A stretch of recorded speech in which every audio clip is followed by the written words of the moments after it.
Maqaan koo Mo'ataa Oldee jedhama. Itti gaafatamaa waajjira kantiibaa yookiin hojii gaggeessaa bulchiinsa magaalaa Nageellee Arsiiti.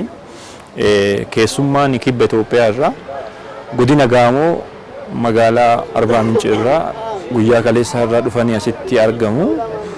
Kaayyoon guddaan dhufaatii keessummoota kanneenii dhimma koodariitiin wal qabatee hubannaa fi akkaataa raawwatiinsa isaa hubachuuf dhufanii turtii keenya keessatti jalqabarraa misoomni koodarii kun gaafa eegaluuf jedhu akkamitti eegalee haalli qophiin boqonnaa qophii keessatti maaltu ture boqonnaa raawwii keessatti immoo maal keessa jirtanii kan jedhu hubachaa turanii achi keessaa inni jalqabaaf inni bu'uuraa hubannaan bal'aan koree qindeessituu magaalaa bulchuu abbootii gadaa abbootii amantaa abbootii qabeenyaa magaalaa Nageelleetii fi ummata bal'aan magaalaa Nageellee hamma dakaatti hubannaan ga'aan erga kenname barbaachisummaa irratti erga akka walii galamu ta'ame kanaaf achi keessatti milkaa'inni keenya guddaan hawaasni keenya karaa wal fakkaataadhaan hubachuun warra kanaaf muuxannoo guddaa ture dabalataan immoo deebisanii misoomsu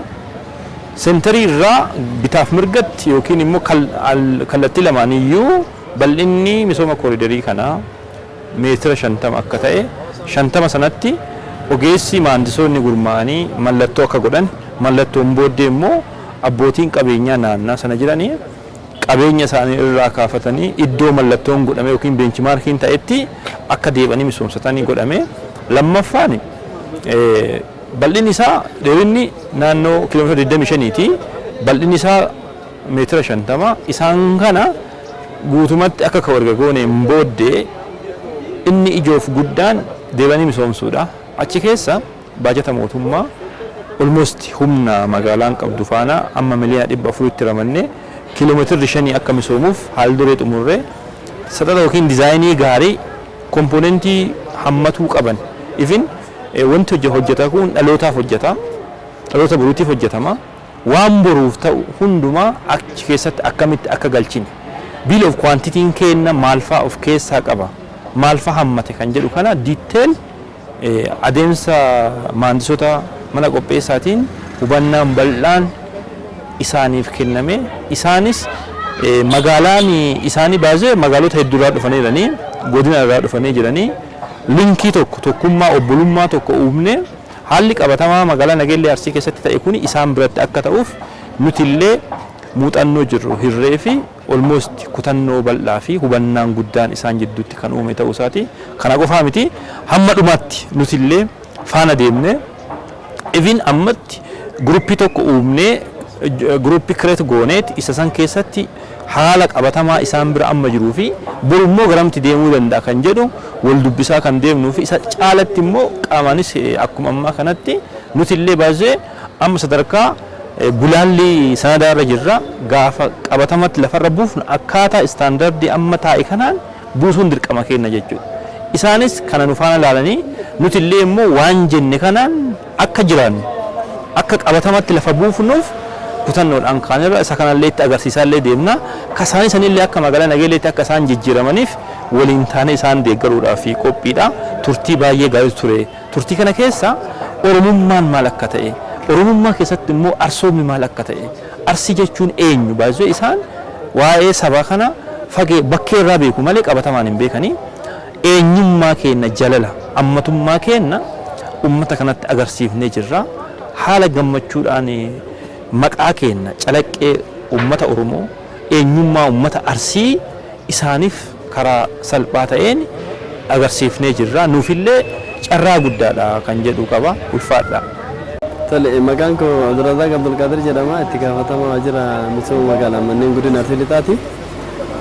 Guyyaa kaleessaa irraa kaasee naannoo kibba Itoophiyaa godina Gaamoo irraa magaalonni fi aanaaleen naannoo sanitti jiran hojjettoonni mootummaa fi hooggantoonni muuxannoo misooma kooridarii godina keenya irraa fudhachuudhaaf dhufaniiranii kaayyoon isaanii keessattuyyuu misoomni kooridarii akka biyyaatti bara darbe muummicha ministeeraatiin jalqabe kun nutis bara kana naannoo keenyaa fi godina aanaalee fi magaalota keenya jalqabnerraa kana arguudhaan yeroo garagaraa darbaa ture kana arguudhaan nurraa muuxannoo fudhatanii isaanillee hojjechuudhaaf garana dhufanii kaayoo kanarraa keessattuyyuu barbaachisummaa isaa maal fa'a adeemsa akkamiitii qophii akkamii gochaa turtanii gadi bu'anii hawaasni akkamitti amane qabeenya kana akkamitti ka'aa ture deebanii ammoo akkamitti misoomuu danda'a misoomni koriidarii ka jiru kun kaayeffatanii gara godina keenyaatti dhufanii godina keenyatti magaalaa Nageellee Arsiitii fi aanaa Nageellee Arsii ilaalaniiranii koriidariin kun koriidarii magaalaatii fi baadiyyaa walitti qabata jechuudha.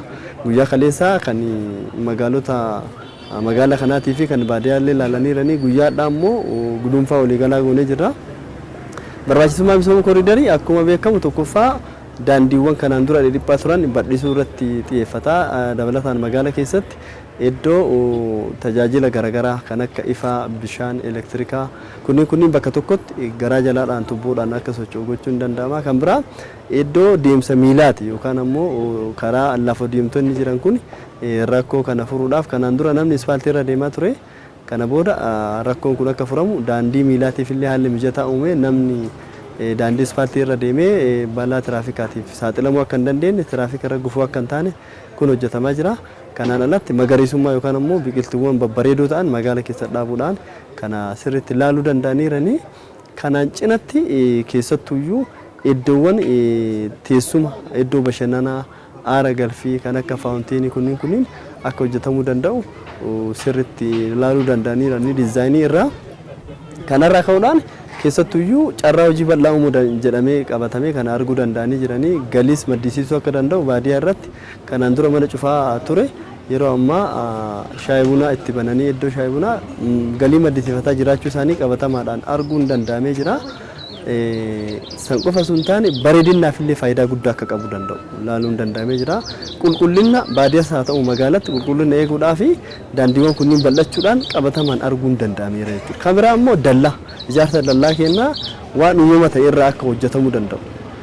Dhagaa, bulokkeettii, mukarraa, leemmanirraa magaalaa kanatti kan shifshaaf yookaan ammoo muka hilleessa faranjii irraa ba'u kanaan akka hojjetame qabatamaan arganii jiranii kan ammoo achitti gaafa deeban muuxannoo kana muka baay'ee waan qabaniif hojjechuu akka danda'an qorqorroon dhibee garaagaraatiif gaafa moofe akka hawaasa keenya saaxiluu danda'u qabatamaan arganiiranii kana ogummaa harkaa keenyatti daballee hojjechuu akka danda'amu gandoota magaalaatis baadiyyaatti illee qabatamaan arguun danda'ameera. Inni kun balfa akka itti kuusnu dabalataan arguun danda'eera. Baadiyyaa irrattis haa ta'u magaalaa irratti namni balfaan adda ba'ee jiraachuu akka danda'u.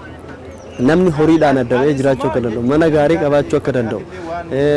Akkasumas ammoo anniisaa haaromfamaa fayyadamuu akka danda'u misooma koriidarii keessatti ilaaluun danda'ameera. Kan akka baayoogaazii, kan akka soolaarii, kan akka elektirika fayyadamuu akka danda'u. Kanaan dura qoraan fayyadama baay'inaan muka fayyadama. Inni kun ammoo rakkoo jijjiirama qilleensaatiif illee nu saaxila waan ta'eef kana qabatamaadhaan arguu danda'aniiranii. Hojii kana hojjechuudhaaf magaalaa Nageellee Arsii irratti naannoo qarshii miliyoona 400 oliitiin diizaayiniin qophaa'ee misooma koriidarii misoomsuudhaaf hojiin guddaan hojjetamaa jira jechuudha.